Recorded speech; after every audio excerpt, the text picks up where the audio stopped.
Repérer altitude, route, car ça nous renvoie même à un guide. On note qu'il y a plutôt par là tel type de maison que tel autre. Ça sera beau, tu verras. C'est elle qui prépare les plans, mon itinéraire. Et pendant ce temps, on est tous les trois dans l'atelier. Je dessine. Il y a quelque chose de nouveau dans ce que nous faisons. Cécile en est à reporter sur des feuilles. Stéphane est là à jouer avec ses petits crayons. Moi, j'avance tout doucement dans mon Japon. On sonne. Je descends, j'ouvre, je le savais, Marius. Il me lâche tout d'un bloc. Janine est au bout. Je le fais rentrer. Je ne peux pas lui offrir un verre de vin. Il tombe sur une chaise. Je voudrais savoir un petit peu plus, mais je m'attendais à ça. Alors il va me dire, elle fait des hémorragies derrière des hémorragies. Il se lève de la chaise, prend la direction de la porte, sort, tire. Je me demande si Marius ne sait pas que Janine est en train de mourir en ce moment même. Je monte dans l'atelier. Je dis à Cécile qui c'était. Elle me dit c'est fini. Je lui dis non, mais sans doute que ça n'en est pas loin. Il faudrait que j'aille chez lui maintenant. Est-ce que tu es d'accord? Tu continues à faire ce que tu avais commencé là? Je descends, je vais sur la plage, je tourne, je me retrouve rapidement dans la cuisine de Marius. Il est là, il boit. Il est assis, le dos contre la cuisinière. Les vaches appellent. Deux de ses grands-fils sont là, près de lui, serrés l'un contre l'autre, derrière la cuisinière. Le plus grand me dit « C'est vache, c'est vache ». Je lui dis « Oui, oui, mais tu sais ce que tu dois faire, toi, tu devrais aller traire. » « Je sais pas traire. » « Bah, tu devrais donner à manger les bêtes enfin. » Marius me dit « Elles peuvent attendre. Le quart des écoliers ne va pas tarder à arriver. » Il n'a certainement pas envie de revoir les deux enfants plus jeunes. J'aimerais pouvoir lui donner la main, c'est pas possible. Comment se fait-il que son voisin, l'espèce de gros porc qui est en face, ne s'offre pas à sortir le fumier? Non, il n'y a vraiment pas grand-chose à attendre dans le village. En dehors de deux ou trois que connaît Marius, tout reposait sur ma clé.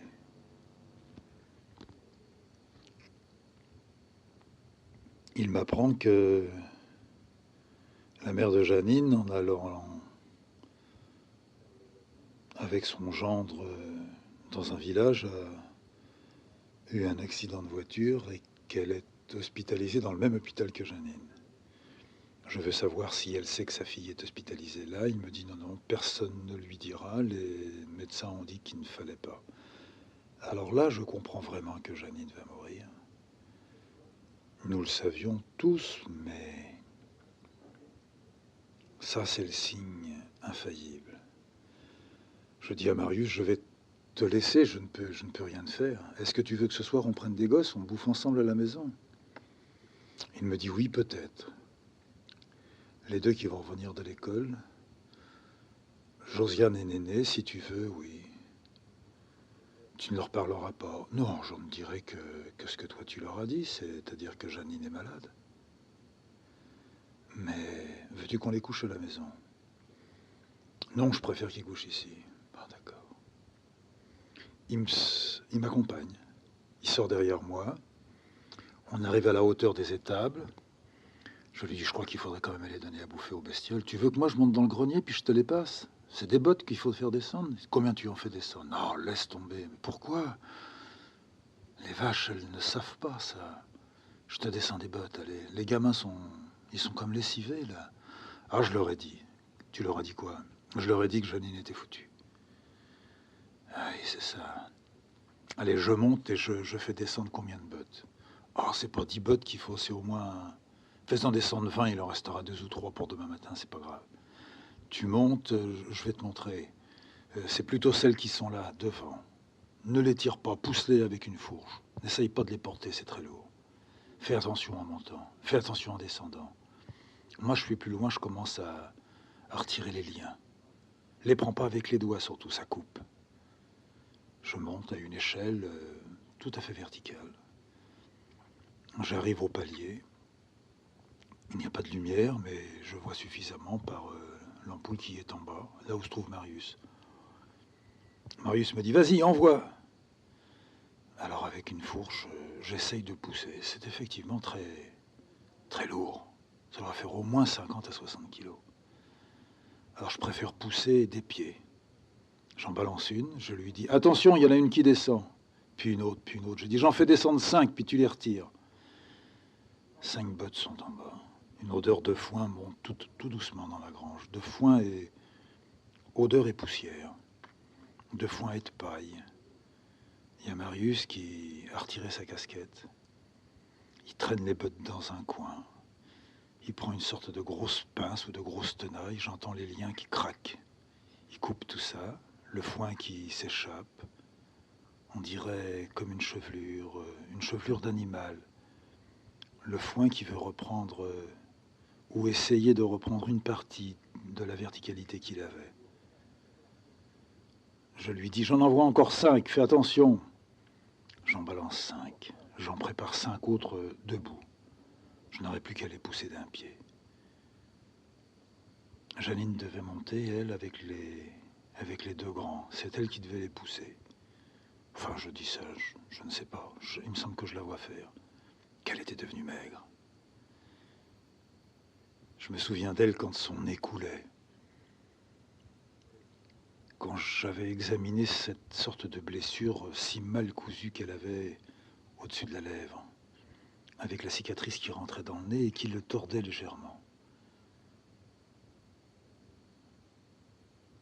J'imagine mal Janine morte. Je balance les 5 dernières bottes et je dis encore à Marius, tu veux pas que pendant que j'y suis, j'en balance encore 5 autres? Tu les délies pas, tu les fous dans un coin, tu les auras demain matin, sous la main. Oui, oui, encore 5, 5 ou 6 même. Si ça se trouve, je vais devoir descendre à l'hôpital. Il y pense, il le sait. Le coup de fusil qu'il avait reçu en pleine poitrine, il a fait son travail maintenant. J'en prépare encore 5, 6. Je crie, attention, je les balance. Je fais tout sauter. Marius les prend, ne les découpe pas, les entasse les unes sur les autres. Tu peux descendre maintenant. Je descends, tout doucement. Sa grange est tout à fait différente d'avec la mienne. Elle n'est différente que sur un point. Elle est pleine de foin et de paille. La mienne n'a rien. Dans la mienne, il y a quelques rats. Ici, il y a aussi des rats. J'arrive à un demi-étage. J'ai les vaches par-dessus. Là se trouve la paille qui va leur servir de litière. Je lui dis, tu veux pas que je balance aussi un petit peu de paille? Ah non, fais pas le con, me dit-il. Pas la paille maintenant, ça c'est l'un des 2 gosses qui va la balancer tout à l'heure. Ah, il faut que je sorte le fumier, j'ai encore rien foutu. T'as pas une paire de bottes? On sort ça tous les 2. Non, non, ils vont faire ça. Ils vont faire ça. Bon, ne reste pas là. Va chez toi, si j'ai besoin, j'irai te chercher. Est-ce que tu veux qu'on téléphone à 8 heures? Je téléphone à 8 heures et puis je viens te le dire. Ça va comme ça? Si tu veux. Je suis revenu à la maison. J'ai retrouvé Cécile qui avait dressé une liste. Elle n'avait pas du tout le cœur à faire ça. On était tout à fait engloutis dans l'histoire de Janine. Il m'a semblé que les lumières étaient plus vives dans le village ce soir-là, que quelqu'un, porteur d'une nouvelle, était passé dans chaque maison et avait dit « Il y a Janine qui va mourir ». Ça n'avait pas été ça avec Maclay. Maclay, quand il est mort, d'abord il est mort à Hauteville. Enfin, on a dit qu'il était mort en cours de route, en le ramenant d'Hauteville à la cour, et qu'il aurait ouvert les bras et poussé un cri en voyant de la Bertinière, là où on avait retrouvé une fois Pompon, qu'il aurait poussé un cri en apercevant son village avec le clocher. J'ai jamais su si c'était bien vrai. Enfin, Janine voulait que ça soit comme ça. Elle était, elle, dans la voiture avec lui. Mais là, c'est à l'hôpital qui est à 40 km d'ici que Janine va mourir. On va la ramener raide. Comment est-ce qu'on va faire? La belle-mère qui est elle aussi dans l'hôpital, blessée. Il n'y a pas de femme avec Marius. Ils ont prévenu les belles-sœurs ou pas? On en parle avec Cécile. On reste tous les deux sur le bord de la fenêtre appuyés, à regarder du haut de l'atelier. On ne peut pas voir de par la fenêtre la maison de Marius, on lui tourne le dos. On voit devant, on voit la grande maison de cet imbécile de type qui se dit être un châtelain. Des autres 2 ou 3 corneaux qui ont fait les malins dans leur vie, mais qui ne valent rien. Et puis les petites lumières que nous connaissons, que nous pouvons nommer, de gens qui sont des gens solides, qui se sont tordus au rythme des vents, qui ont supporté toutes les tempêtes, toutes les avalanches, tous les rochers qui voulaient dégringoler et les écraser, qui allaient, il y a encore peu de temps, à pied, dans les trous des ravins, fauchaient les dernières poignées de foin, le meilleur, disait-il, et le remontaient à dos d'homme. Aucune bête ne pouvait descendre là. Ceux-là sont à leur table. Je dis à Cécile, tu crois qu'ils sentent? Et Cécile me dit, ils doivent sentir qu'il y a quelque chose. Mais tu crois que Marius va traire quand même ce soir? Est capable d'oublier de traire? Ben, normalement, il aurait fallu que son voisin vienne traire. Il a une bonne femme qui fout rien. Et si on allait chez Dupont et qu'on lui dise chez Marius ça va vraiment mal, on n'ose pas. On a toujours eu peur d'entendre cette parole si facile. Vous n'êtes pas d'ici, occupez-vous de ce qui vous regarde. Je ne l'ai jamais entendu, mais je l'ai redouté. Pendant 13 ans, 14 ans. Je savais qu'on pouvait me renvoyer à mes pénates. À 8 heures, j'ai donné un petit coup de téléphone. J'ai dit que j'étais de la famille de Griot, que lui était en train de s'occuper des bêtes et qu'il m'avait dit appelle et demande où on en est. Alors on m'a dit on vous passe le médecin, j'ai eu le médecin, j'ai répété ma question et il m'a dit ça va pas. J'ai dit bon alors est-ce qu'il faut qu'on redescende avec Marius? S'il veut la voir, oui il faudrait qu'il descende là sans tarder. Je suis allé voir Marius. Je lui ai dit écoute tu t'habilles, on descend à Belay. Et là, il m'a dit, non, non, tu ne me descends pas à Belay. J'ai demandé au fromager, tu m'as déjà tellement descendu. Puis Cécile est fatiguée. Qu'est-ce que tu vas foutre là-bas? Puis ça se trouve, on y passe la nuit. Tu vas pas laisser Cécile toute seule là. Tandis que le fromager, il a ses 2 grands gamins qui resteront avec sa femme. Je lui en ai parlé tout à l'heure. Je lui ai dit, si tu peux, tu me descends. Puis il faudrait m'attendre ou bien que je puisse te rappeler par téléphone. Et il a dit qu'il attendrait. Alors, Marius est parti. J'ai vu la voiture du fromager quitter le petit hangar dans lequel elle était toujours protégée, rouler tout doucement. Je l'ai entendu s'arrêter à la hauteur de Griot. J'ai entendu une portière. Et puis à nouveau, la voiture a démarré. Griot allait voir Janine. La verrait-il une dernière fois encore vivante? Je suis même pas sûr que Griot ait eu envie. Voilà, quand tout cela a été terminé, quand Janine s'est trouvée là où elle devait aller, on a ressorti les plans. On a bien recoché et c'était comme si le dernier obstacle qui nous retenait venait de craquer. Je suis parti un lundi matin. Il faisait beau, le ciel était très clair. J'ai roulé en direction de Lyon. Je l'ai laissé sur ma droite. J'ai filé sur Clermont. J'ai traversé une partie du Massif central et je me suis trouvé dans le Périgord. Là, j'ai visité quelques maisons. Ça m'est retombé dessus comme un sac plein de crapauds. Ça m'a modelé le dos. À la première maison, j'ai dit au type, si c'est ça que vous avez à me montrer, c'est pas la peine de continuer. Si c'est mieux que ça, peut-être qu'on en voit encore une. Mais il faut que ça soit nettement mieux que ça. Je ne dis pas que vous foutez de la gueule des gens, mais les gens qui vendent ça se foutent de la gueule des visiteurs. Alors il me dit, ah bon, ben moi je croyais que vous vouliez voir. Non, non, je veux voir quelque chose de pas mal, de debout, de quelque chose qui va quand même tenir. Il faut que le mur, les portes, les fenêtres, le toit, ça soit solide.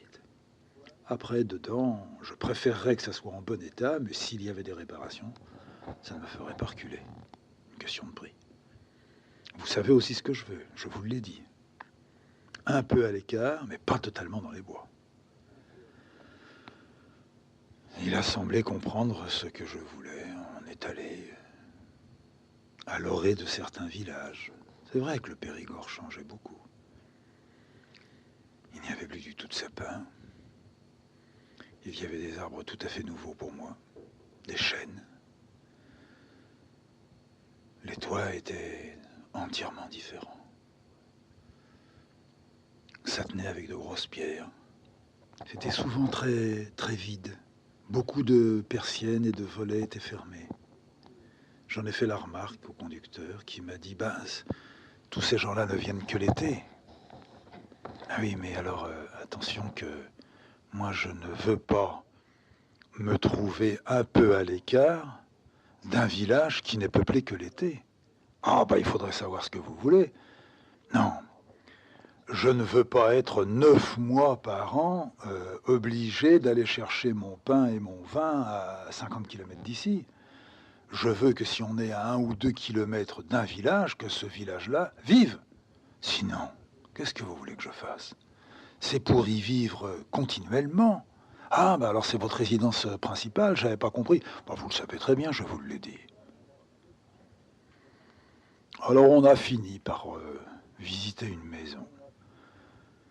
Mais ça n'allait pas. Je l'ai laissé, je suis reparti un tout petit peu plus bas. Le lendemain matin, je devais visiter 4 maisons. L'une était, paraît-il, tout à fait ce que je cherchais. Le type en était certain. Il me montrait les photos. C'était bien, en photo. Je me sermonnais une partie de la nuit. Attention, tu sais maintenant que tu ne dois pas te dire est-ce que je vais pouvoir dessiner là? C'est avec un peu plus de hauteur que tu dois voir ça. C'est une question d'ambiance, de sensation. Hein, si tu sens que c'est bien, bon, allez, on ira chercher Cécile dans les 8 jours. On a visité cette maison qui n'était effectivement pas mal. Elle n'avait qu'un tort, c'est qu'une petite voie ferrée passait à côté. Et que même si il n'y avait plus que 2 ou 3 passages de petits trains par jour, j'ai pensé à Stéphane. C'était vraiment très proche. Je ne pouvais pas grillager le bord de la voie ferrée. Et j'étais très isolé. Sinon, intérieurement, peut-être que j'aurais pu faire ici mon atelier, puis là celui de Cécile. J'ai pris sur moi d'appeler un autre notaire, qui m'a dit avoir bien sûr ce que je cherchais. Je suis allé le voir. On a pris rendez-vous pour le lendemain matin. J'attaquais mon 3e jour. J'étais pas à côté de la cour. Je serais donc parti à peu près 4 jours. Je téléphonais tous les soirs à Cécile, qui me disait ça va, il n'y a rien. J'ai visité une maison avec le notaire du lendemain. Il en avait, paraît-il, 6 à me montrer. Celle qui m'a montré était tellement en dessous de tout. Je lui ai dit, bon, je suppose que celle-là, c'est une des belles maisons. Il me dit, ah, ça, c'est une des belles. Eh bien, je dis, écoutez, très bien. Nous revenons à l'étude, je reprends ma voiture, c'est terminé. Je ne serai jamais un habitant du Périgord. Vous vous foutez de la gueule des gens.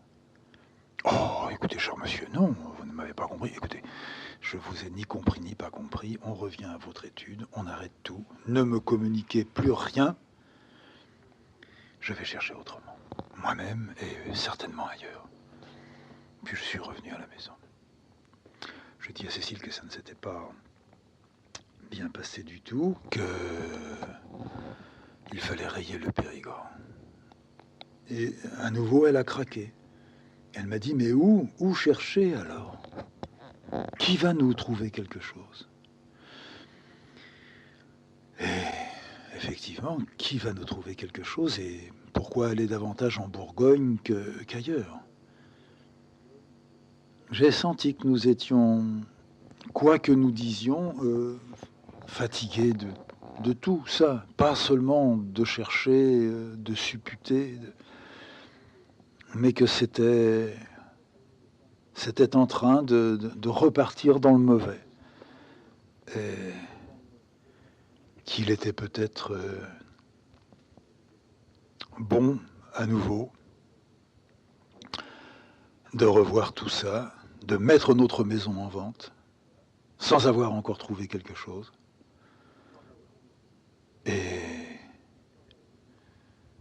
Et d'aviser, comme on dit. Nous sommes allés voir un notaire du coin, on lui a fait visiter la maison. On lui a dit quelle somme on voulait.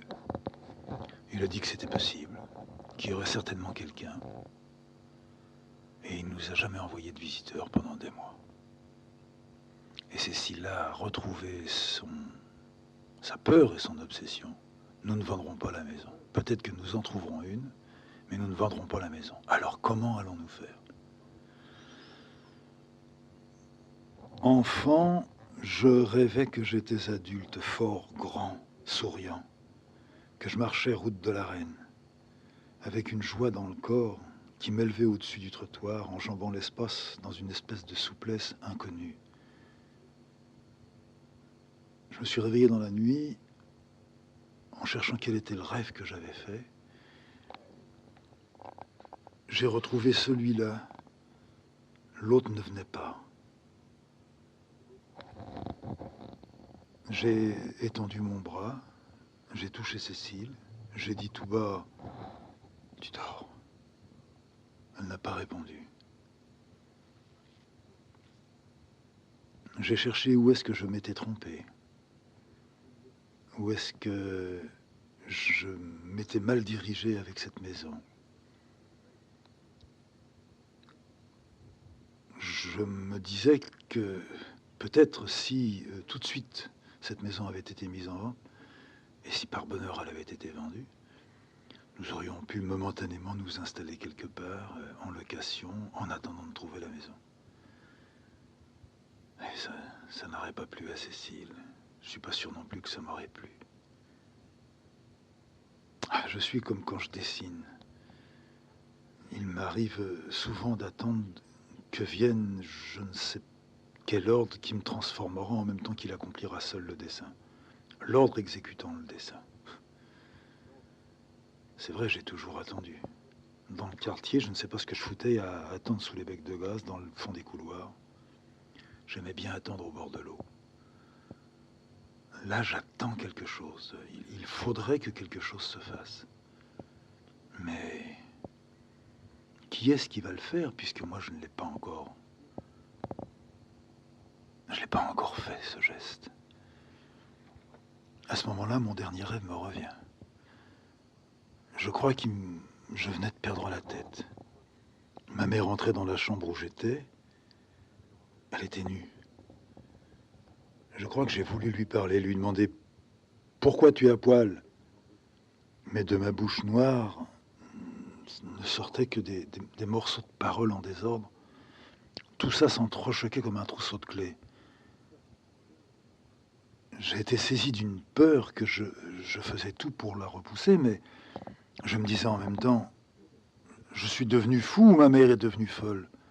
C'est pas moi qui suis nu, c'est elle, alors c'est elle qui est folle. Et ce n'est pas moi, c'est pas moi qui suis dans le lit. Mais non, puisque je suis à côté de Cécile. Puis je m'étais réveillé. À ce moment-là, Cécile a bougé. J'ai dit tout bas, tu te réveilles? Elle a dit, oui, tout doucement, je voudrais encore dormir. Très bien, moi aussi. Et je crois qu'elle a redormi. Je me suis dit, et pourquoi n'en ai-je pas parlé à des amis? Pourquoi n'avons-nous pas dit, si vous repérez quelque chose dans un journal, envoyez-nous la coupure, on verra. Des amis qui auraient connu la coup, des amis qui comprendraient mieux que les autres ce que nous voulions. L'idée me vint de faire comme un dépliant photographique pour la maison, d'aller la proposer à une autre agence et dans une autre étude, mais avec un dépliant photographique. Et je me disais, si en même temps que j'écrivais au notaire, à qui je demandais de me proposer des maisons, si j'avais envoyé la maison de la coup, si je leur avais dit, ben voilà la maison qu'on avait, ça c'est l'extérieur, puis il y en a une qui montre l'atelier à l'intérieur. Ce n'est pas tout à fait ça que l'on veut, ça pourrait être différent, mais dans cet esprit-là.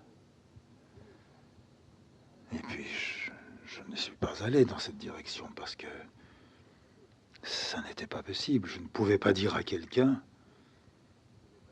voilà ce qu'il y a, voilà ce que je veux. J'ai retrouvé un morceau de rêve. Puisque je dormais pas, à me rappeler des rêves, ça me donnait lieu à un peu de sommeil. On était sans doute encore au village à la cour. Tous les noms de tous les habitants du village étaient inscrits sur des plaques émaillées, comme celle de la numérotation dans les immeubles. Je me demandais pourquoi on avait fixé ces plaques dans le village. Il n'y avait pas de raison, pas besoin de numéros, pas besoin de mettre les noms. Le facteur connaissait tout le monde. Est-ce que ce sont des ex-voto? Est-ce que c'est un remerciement religieux? Je me suis approché d'une plaque. C'était celle qui était posée sur la maison de Fernande. Il y avait marqué Ostia. Ostia. Elle s'appelle pas Fernande Ostia. Elle s'appelle Fernande Dupont. En face, c'est Georges. Georges Vucher, bistrot. Il n'y a pas de raison qu'on mette autre chose. J'allais voir sur la plaque. Outria. Outria, c'est aussi le nom d'un village. Ah, peut-être que les plaques ne donnent pas les noms des gens qui habitent dans les maisons, mais indiquent les lieux dans lesquels ils sont nés. C'est possible. J'ai continué, je suis arrivé à la hauteur de la fromagerie. Là, le fromager changeant souvent, il ne devait pas y avoir de plaque. Il y avait pourtant une plaque. Je me suis approché, j'ai dû monter un peu sur l'escalier de pierre parce que la plaque était sous la fenêtre du premier étage. Il y avait marqué Virieu-le-Grand. Donc elle ou lui sortait de Virieu-le-Grand. J'ai voulu pousser plus loin, aller jusqu'à chez Jean-Marie. Chez Jean-Marie, la porte donnait dans la cour, là où je l'avais vu avec ses brouettes. C'était Jean-Marie Dupont. Jean-Marie Dupont est né à la cour. Il doit donc y avoir marqué dessus la cour. Je m'approchais, je voyais la plaque, elle n'était pas au-dessus de la porte, mais sur le côté près de sa boîte à lettres. Très bien. Je lisais Méria. Méria, c'est la forêt après Breno, celle que l'on traverse pour descendre vers Nantua. Jean-Marie serait né ici, mais alors sa mère ou son père serait né à Méria, dans la forêt de sapins. Ça n'a aucune utilité, ces plaques. Je vais voir chez Émile Vucher, le menuisier. Il y avait déjà une plaque, enfin, une tôle sur laquelle il avait peint Émile Vucher, menuiserie, charpentier. Il faisait peu de charpente, mais il faisait beaucoup de menuiserie. Donc il pouvait y avoir... Lui n'était peut-être pas sorti du village. Je me suis approché. Il n'y avait plus Émile Vuchère, menuisier charpentier. Il y avait par-dessus la plaque d'Émile Vuchère une autre plaque du même format, mais bleue comme les autres, sur laquelle il y avait marqué Oncieux.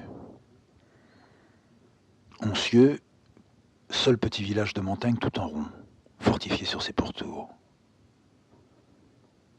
Émile est d'Oncieux. Sa femme est née ici. Il n'est pas chez lui, il est chez elle. J'ai fait demi-tour. Je suis revenu vers la maison. Je me suis réveillé. Lorsque l'on dort, la puissance que développe le rêve est semblable à un couvercle qui paralyse le corps en laissant la tête intacte. Dans la tête, il y a comme l'inventaire des brises et des débris jusqu'à ce qu'elle admette comme possible que tout ce qui a été ne sera plus. Ça me semblerait ça, le rêve. Tout ce qui a été ne sera plus.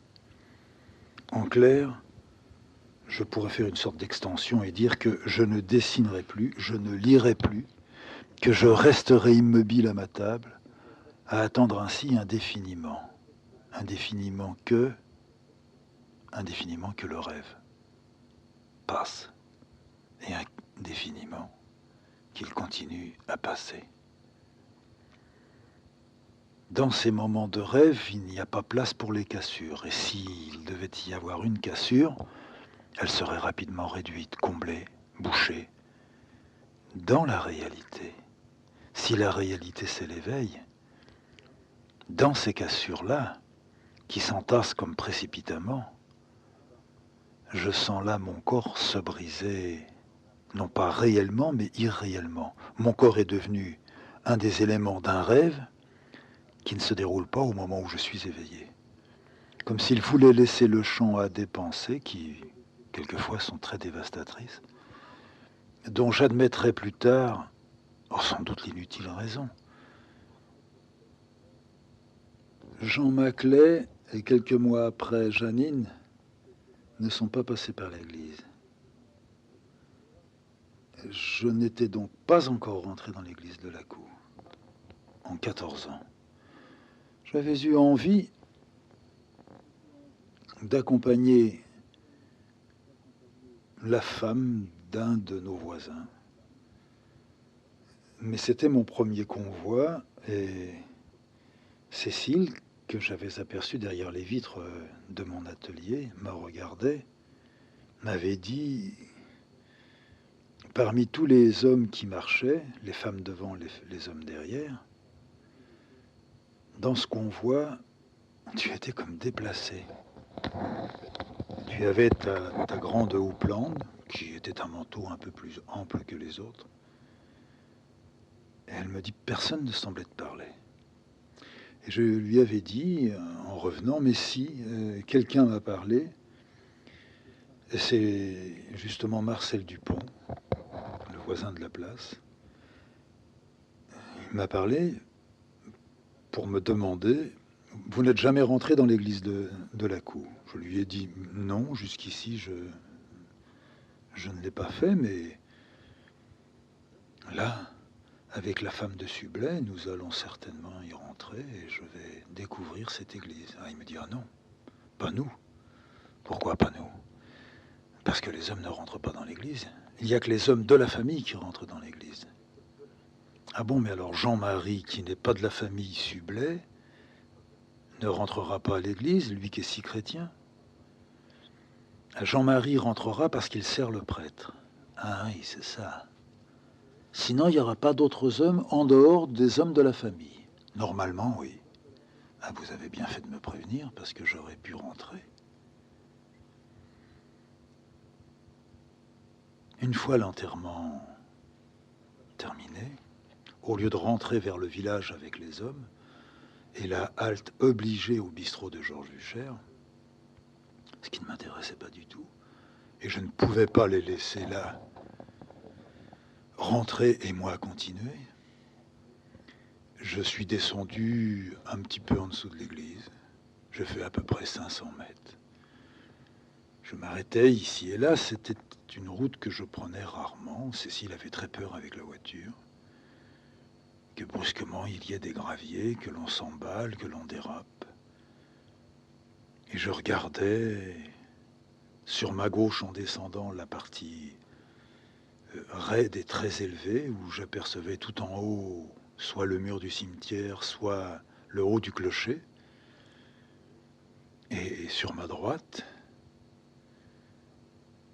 le ravin tombant à pic, au point que je me demandais comment la route, avec pluie et neige, pouvait résister à 10 ans de tempête, d'orage, de dévalement de grandes eaux, alors qu'elle n'était pas très entretenue.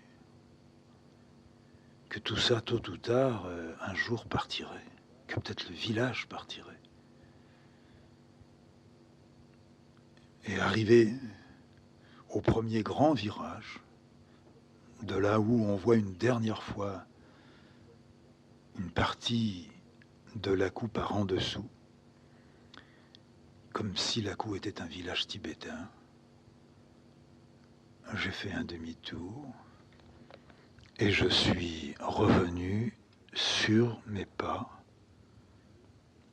persuadé que ou bien les hommes étaient tous dans le bistrot en train de boire, ou que la majeure partie des hommes avaient bu, étaient sortis, avaient revêtu leurs vêtements de travail et que seuls les fidèles, les assoiffés, s'y trouvaient encore.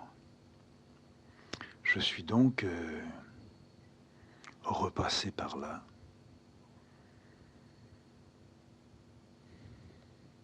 J'ai remonté, lentement, comme quelqu'un qui se promène mais qui ne sait pas quoi faire de sa peau.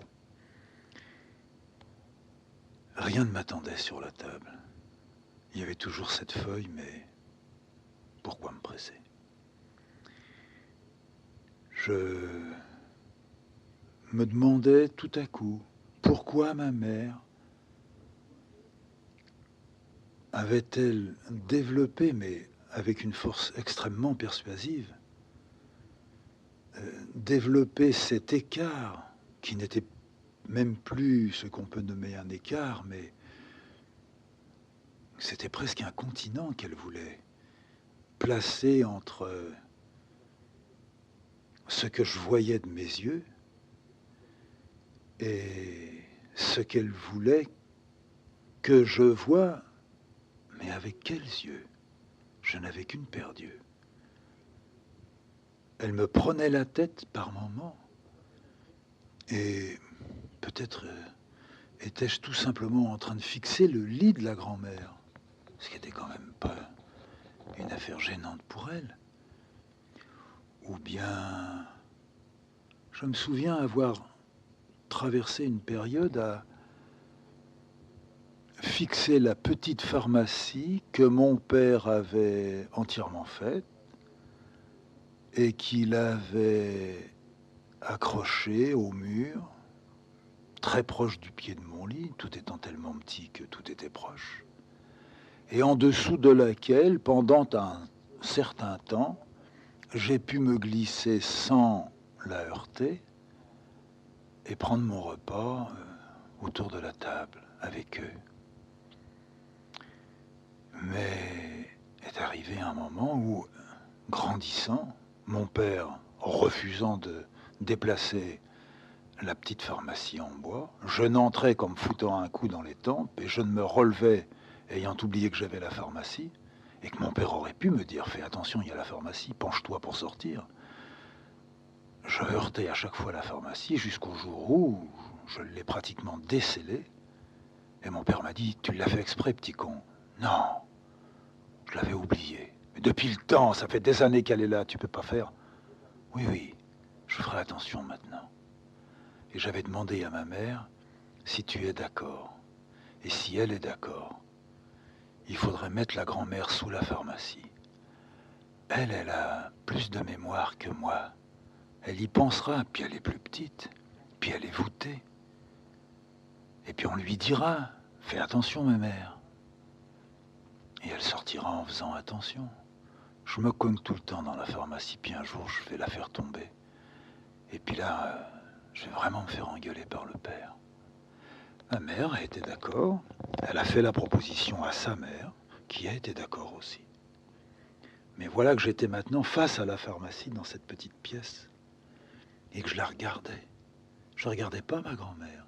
J'avais un peu les cheveux gris jaunâtres qu'à l'époque elle avait. Je les avais devant moi, sous la pharmacie, dépassant légèrement la hauteur du tiroir.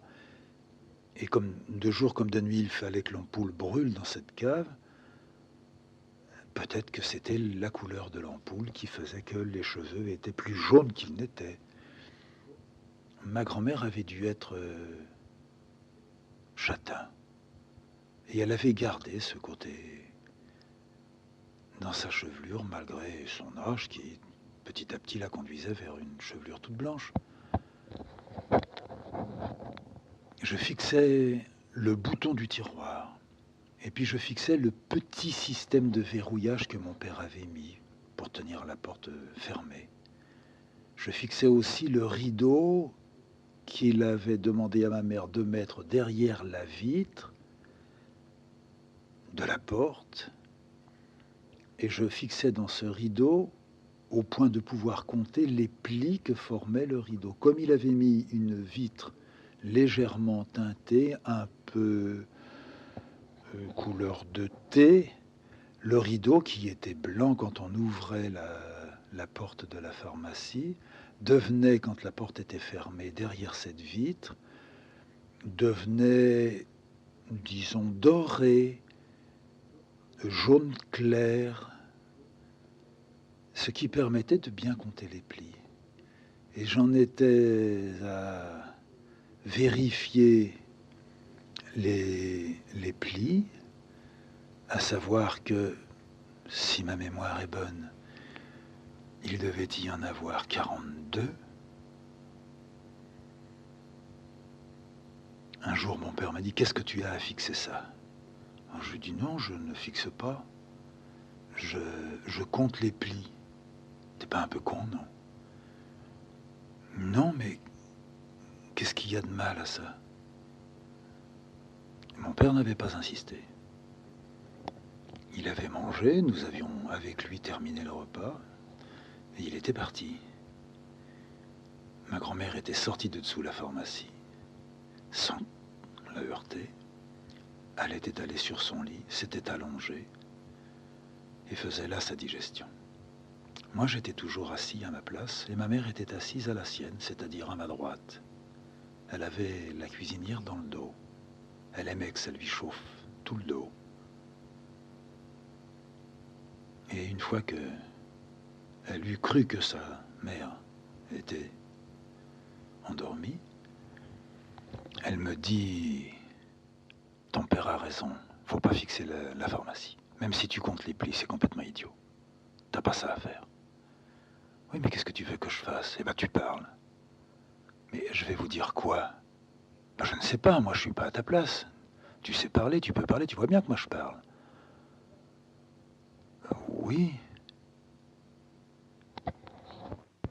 Mais puisque je sais pas quoi dire, tu pourrais pas, toi, maman, me dire qu'est-ce que je devrais dire? Ah ben, je peux te dire ce que tu ne dois pas dire. Ah ben oui, si tu veux. Eh bien, tu ne dois pas dire je regarde la pharmacie et je compte les plis. Oh ben ça c'est facile. Je te le dis, je dois pas regarder la pharmacie et compter les plis. Du rideau, je dois ajouter, parce que sinon on comprendra pas quels plis je compte et je regarde. Du rideau, si tu veux. Alors ça, je dois pas. Ça, tu dois pas. Alors qu'est-ce que je dois? Enfin tu dois te promener, regarder ce qu'il y a dehors et me raconter ce que tu as vu. Je dois me promener où? Eh bien, dans les rues, mais pas dans le quartier.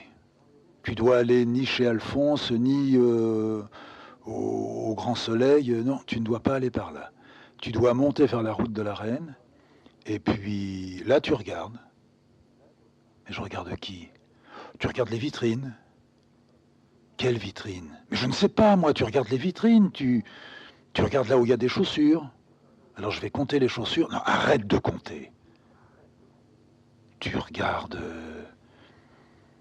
tu regardes là où il y a des costumes ou des bicyclettes. Tu regardes et puis tu me dis j'ai vu ça. Tu ramènes ici à la maison ce que tu as vu, pas toujours ce que tu vois dans cette maison, ici dans cette pièce. Tu n'as que ça dans la tête. T'allonger sur ton lit-cage et regarder le plafond ou regarder le mur. C'est parce que les murs sont pas propres, c'est ça? Ton père les a peints il n'y a pas très longtemps. Non, c'est pas ça. Je ne, je ne sais pas que je regarde les murs. Et le plafond, pourquoi tu le regardes? Oh, je regarde le plafond parce que j'ai la tête à l'envers, alors je suis allongé. Ah oui, t'as la tête à l'envers, ça tu l'as bien dit. Non, mais moi je voudrais bien te faire plaisir, maman. Ce qu'il y a, c'est que je ne sais pas comment faire pour ça. Alors je t'ai dit, dis-moi ce que je dois faire. Eh bien, je te l'ai dit, tu sors, tu marches, tu regardes les vitrines, tu regardes les gens. Tu ne regardes pas les gens, tu ne regardes